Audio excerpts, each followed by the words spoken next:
You know damn well they didn't care for it. I communicated honestly. For anyone who thinks I'm not honest, I want to tell you guys something really quick. I am so honest that I rejected an opportunity to go meet M. Night Shyamalan at a glass junket. I flat out told them I love the opportunity to go all the way to Philadelphia, that you guys are gonna pay for all this, set me up with a hotel, everything they were gonna set up. And I had to say, I really admired the opportunity. The fact of the matter is, I don't like that movie.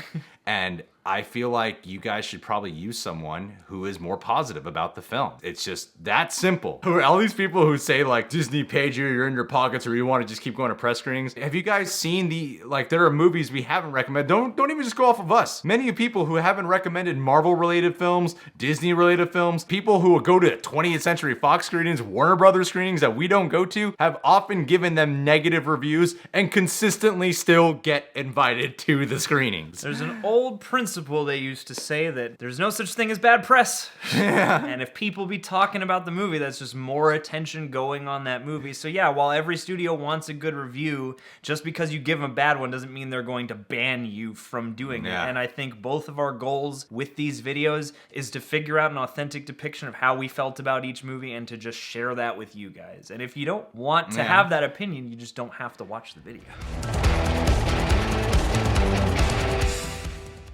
Hey there, Reject Nation. I'm Greg Alba. I'm John Humphrey. So we just uploaded a Captain Marvel spoiler talk. John, you should have left a tad more centered. We know that there's a lot of those hate comments. A controversy. On our non-spoiler review. Imagine if we go off our spoiler review. Because basically, we didn't hate Captain Marvel. No, in fact, I quite liked it. And I was more in the middle ground on my non-spoiler review. I was like, I think it's funny. I think it's really entertaining. I think the action, the visuals are cool. Brie Larson, I had a lot of issues with her performance. I liked it more than, basically in the spoiler review, I liked it more the second time around, but I still had certain issues with it. I know that there's a lot of politics surrounding this film, and we did our best to keep that to a minimal in our spoiler talk so we could save as much for this. So what we're gonna do is we're gonna react to some of the comments and go over some of them. I haven't seen all of them, haven't looked at them for a couple days now. Nope. Because a lot of people came out to give their opinion before they even watched the movie. A lot of emotions. I'll just say a couple things really quick. If you're not open-minded to hearing what we gotta say, or if you're not open-minded to having a respectful disagreement, good luck being here. Two things I want to talk about really quick before we hop into this. Politics in movies and feminism in general. Politics in movies. What I often hear after, doing YouTube for a while is people are constantly saying stuff like, I don't want politics in my movies. I don't want political point of views in my movies or in my entertainment or whatever. People often say that. And if you feel that way, I hate to break it to you, that's never gonna change.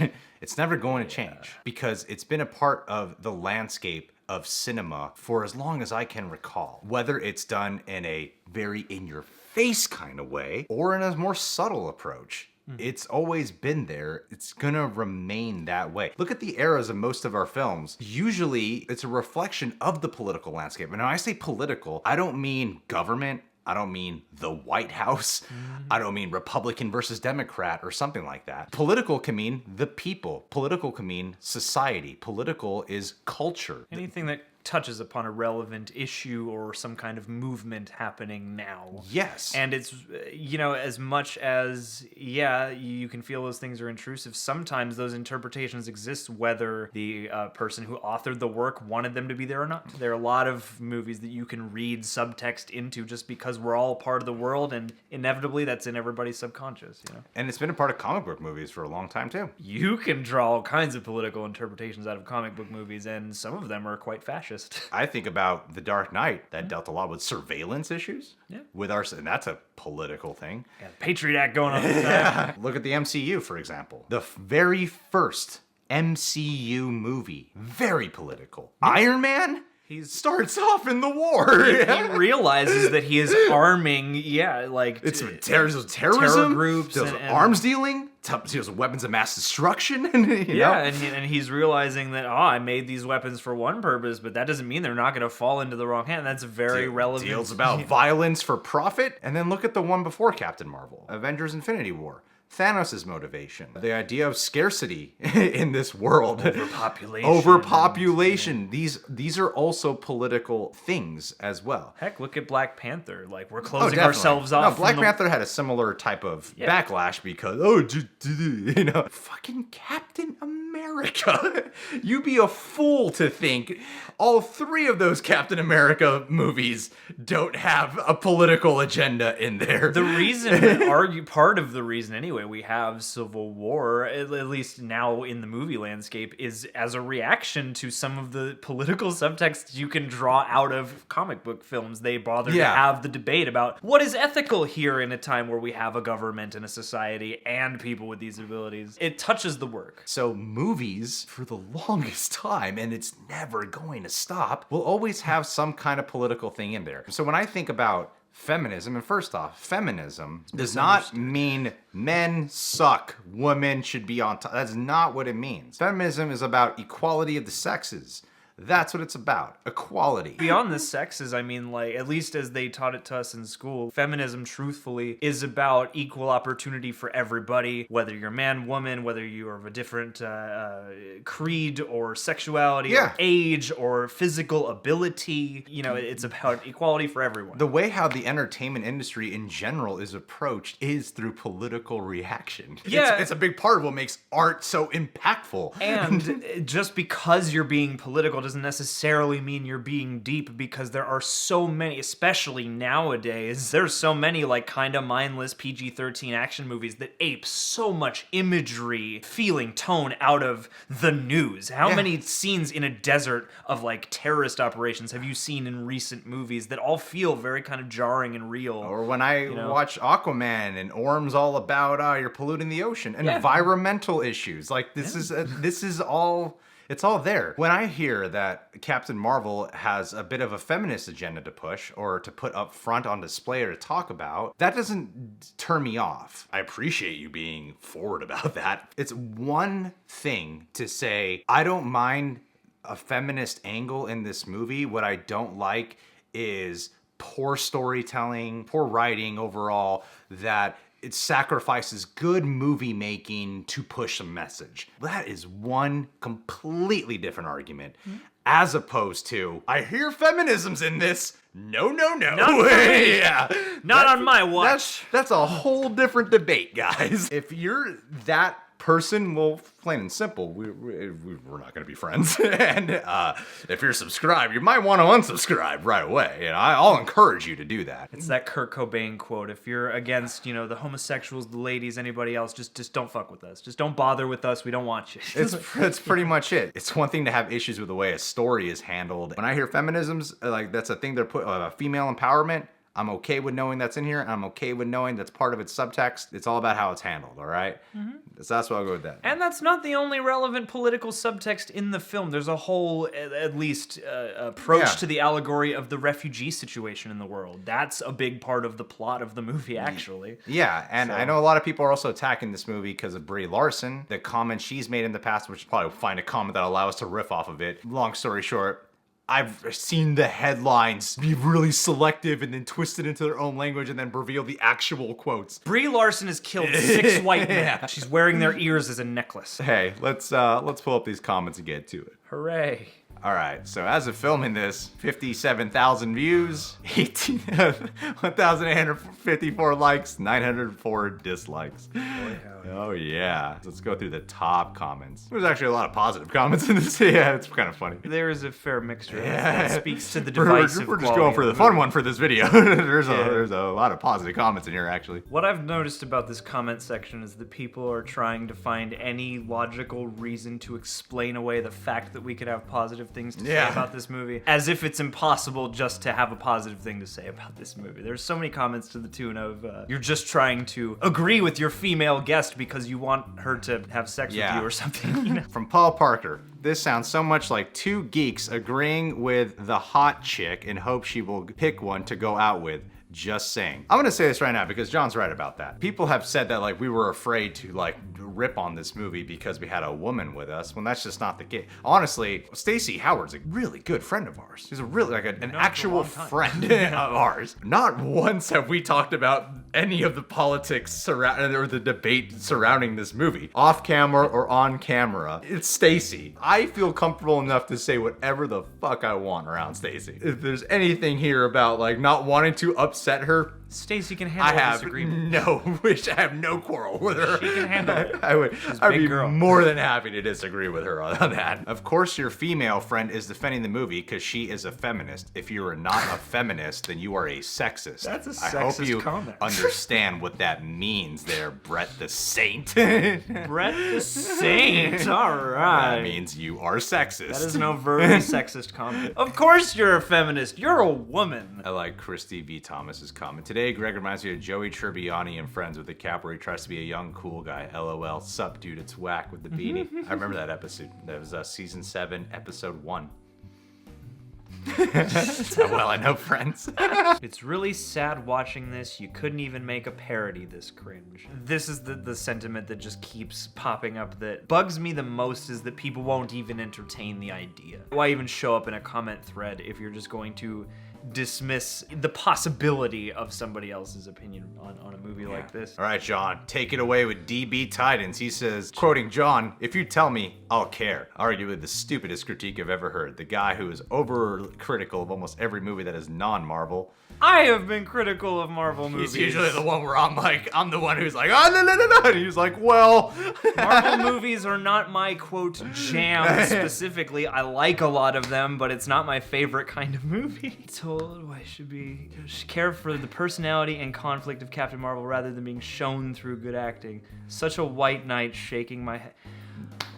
Oh my goodness. I guess this is, I would have to go back and see where I actually said that. I feel like this is a semantic thing. What I meant was if you demonstrated more of those moments. I'm not saying you need to tell it to me. I'm a fan of visual storytelling, actually. So,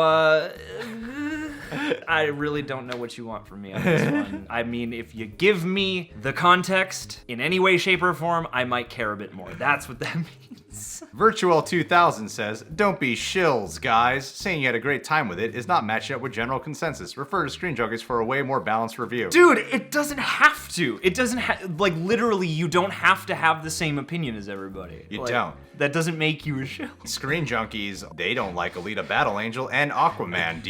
Would you say the same thing for them? Your comment literally says, you saying you had a great time with it is not matching up with the general consensus, so go listen to a review that matches with the general consensus. There's not allowed to be a spectrum? Is it supposed to all be the same opinion? That's some very black and white thinking you got going on there, buddy. Let me clear something up right now. I have absolutely nothing to gain from liking or recommending this movie in any way, shape, or form. I just happened to have liked the movie. Matthew V. Haynes says, "One of the most perfectly balanced reviews of the films I've seen on YouTube. Dennis would be proud." Thanks, buddy. 311 Mikey says, "Guys, no one cares about your pre-non-spoiler review. Put up the actual review with all the spoilers. Just made me leave the channel. Basically, no one cares, bro." 311 Mikey, so many movie review channels must have really upset you by putting up their non-spoiler reviews. You dumbass. It's customary before the film is out to wait. It's to get upset about something pretty common and also expected. Purple Shadow, 590 people disliked this video solely because you like this movie. She said a single sentence which was misinterpreted. Is that hard for you to do some research in the actual video review and see what she said? It shouldn't influence your entire opinion on the movie. I'm actually glad you brought this up, Purple Shadow. Well, on our non-spoiler review, I said I didn't follow any of what she actually said. All I saw were a couple of headlines, and I'm sure there was more to the context. I'm pretty sure that's what I said in the non-spoiler review. I'm like, so I have none of this preconceived notion or anything about Brie Larson opinion to go off of. So after getting all these dislikes and comments, I decided to like look it up. I found so many things that were quoting the exact same shit. But the funny thing was they all had the same twisted headlines. They all have the same quotes in their articles. But the headlines were all like, Brie Larson hates white men. She doesn't want white people to see her movie. That is way taking it out of context. Very much Extremely so. People are running with that because there's at least 1 or 2 comments in this thread somewhere where people flat out said like, no, she said she hates white men. That's not at all what she said. Not at all. Nope. I'm gonna just quote it right now so everyone has it right here. And you can look it up yourself on the same headlines that say if she hates white men, it'll have these exact quotes. Audiences are not allowed enough chances to read public discourse on these films by the people that the films were made for. I do not need a 40-year-old white dude to tell me what didn't work for him about A Wrinkle in Time. It wasn't made for him. I want to know what it meant to women of color, to biracial women, to teen women of color, to teens that are biracial. Am I saying I hate white dudes? No, I'm not. But if you make the movie that is a love letter to women of color, there is an insanely low chance a woman of color will have a chance to see your movie and review your movie. What I'm looking for is to bring more seats to the table. No one is getting their chair taken away. There's not less seats at the table, there's just more seats at the table. About a year ago, I started paying attention to what my press days look like and the critics reviewing movies, and noticed it appears to be overwhelmingly white male. So I spoke to Dr. Stacy Smith at USC Annenberg Inclusion Initiative, who put together a study to confirm that. Moving forward, I decided to make sure my press days were more inclusive. The majority shouldn't be one type of person. And she's not talking about eliminating them from conferences, she's talking about adding more to them. Yeah, let's get more inclusion happening. So when she said, I don't want to hear a 40-year-old white dude about it, people have taken that to say, I don't want 40-year-old white dudes to watch my Captain Marvel movie. That's not what she's saying. Yeah, and There's I mean, so much additional context here. Yeah, and that's a tricky thing. I feel like the phrase white dude or white guy, whatever, gets thrown around a lot in a very vitriolic way. There's a decent reason for that on the one hand. I do feel like in a way, if you look at the very big picture, there is validity, but it does also alienate a group of people, and sometimes people don't respond well to that. I'm not trying to make an excuse for these opinions because I don't think that people are behaving the right way about this. When I see the response and it seems like people are having these very emotional reactions, they're very charged, they're approaching this movie as though it's a matter of fact that it's terrible or that it's got this agenda and people haven't even seen it yet. You know, that says something to me, that people have gotten personally riled up and are taking this whole thing personally. It's funny to me in the time where we're having so many huge debates about art versus the artist, usually surrounding, you know, some kind of crime or a big problem. But this is another instance of that, in a sense to me, a very low stakes instance of that. But it's like, she said this quote, and whether or not you like it and whether or not you've even taken the time to read it to understand exactly where she might have been coming from, because that's also important. She just made a comment that got misinterpreted that people don't like. People were up in arms about it and vehemently opposing this movie, and yet, you know, you can think of like worse scenarios where people are very apologetic about those movies, like a Bohemian Rhapsody or something like that, where there are people involved who have done actually bad things, and yet people are bandying around this movie being like, we gotta take it down, we gotta bomb the audience score and stuff like that. Yeah. And it really is strange to me, honestly. And it's disheartening, you know, and it's weird, and I start to wonder what the overlap is of people saying, hey, cut Louis C.K. a break, but fuck Brie Larson. Yeah. You know, like, and I'm not saying that everybody is like that, but I am curious as to if there is overlap there, because while it's not maybe where your mind goes hearing about this controversy, it is a part of that overall conversation. Double Guitar says, it really seems to me that people who stayed away from the drama like this film or are being more honest about what they think. I wish more people would do that. The drama is wrecking entertainment. It's sad. I liked a lot about Captain Marvel. I enjoyed it a lot. I would say that's very true. Yeah, and as somebody who enjoyed this movie authentically, I am really ready for all this to be done with so that I don't have to think about Captain Marvel for a while, because the fun has been sucked out of it, you know? Is says, I can already tell by the like to dislike ratio that you guys liked it. Isn't that ironic? Because the second we said anything good, dislikes started pouring in. Before you even had a chance to get to the 7-minute mark where I started talking about some like negative criticisms about the film, there was already dislikes pouring in. You know, when I saw the dislikes, I said to you, when I was seeing what the hate was for this movie, I was saying, I hope people actually disagree with me on Brie Larson. Now, before I was like, yeah, there was that point where I was like, I'm kind of worried that people are going to think I'm like sexist or something for not liking Brie Larson's performance. And then after seeing the way people are being very sexist towards this movie, I said, I actually hope people really disagree with me now. Yeah. So I want to quote George Blum here. Why does the guy on the left, me, keep repeating his statement that he thinks Brie's performance was too flat? He's did this at least 3 or 4 times if he wants to convince everyone about his opinion. Man, we got it. You cannot see his inner conflict. I could see it clearly. At the end, he starts telling about the crazy weird stuff in the movie that he hasn't seen in another MCU movie. In the first half of the movie, she is not human, has no memory about her real life as a human, and she has blue blood. In the last quarter of the movie, this changed dramatically. For me, she was incredibly cute and funny, even in the first 2 quarters of the movie. Absolutely stunning performance of Brie Larson, and a great movie with mind-blowing visual effects. George, I'm happy you really liked her performance. This comment response are obviously people who didn't stay for the part where I talked about Brie Larson. Yes. It's people who are saying that, female propaganda. I'm like, if this was a pushing female empowerment thing on my end, would I have really talked about why I really didn't like her performance the first time around I watched this? Like that doesn't make any sense, guys. Like that makes no sense. Like, if she's the main female lead, if I just had some agenda to push or I was influenced or pressured, wouldn't I have praised her performance? And brought that up first. Yeah, like that A doesn't make sense, and B, no, the movie's good. I'd still recommend it. And I say, in their spoiler, I talked about how I liked her performance more the second time around. I'm happy to see people are disagreeing with my opinion about Brie Larson. I'm actually, before I was like kind of worried about it. Now I'm like, fucking disagree with me and help make this movie $1 billion, Yeah, well, I don't know, and it's interesting to go through all these comments. For me, I can kind of start to at least pick apart where people are coming from, because some people seem to be coming from a place of hurt and frustration or something. Like, it seems like there's something else driving some of these comments rather than just a dispute over the quality of a film. And I think a lot of people are riled up about the comments that she made that were taken out of context, and so I think people have gotten kind of charged over this movie in a way that isn't altogether constructive or necessary. John Priosa says, one of 2 positive YouTube reviews. I've seen out dozens of subpar to negative ones. Interesting. Seems like one must expect nothing to get something out of it. However, Marvel has overhyped this so much, it would be hard to drop expectations. That's true.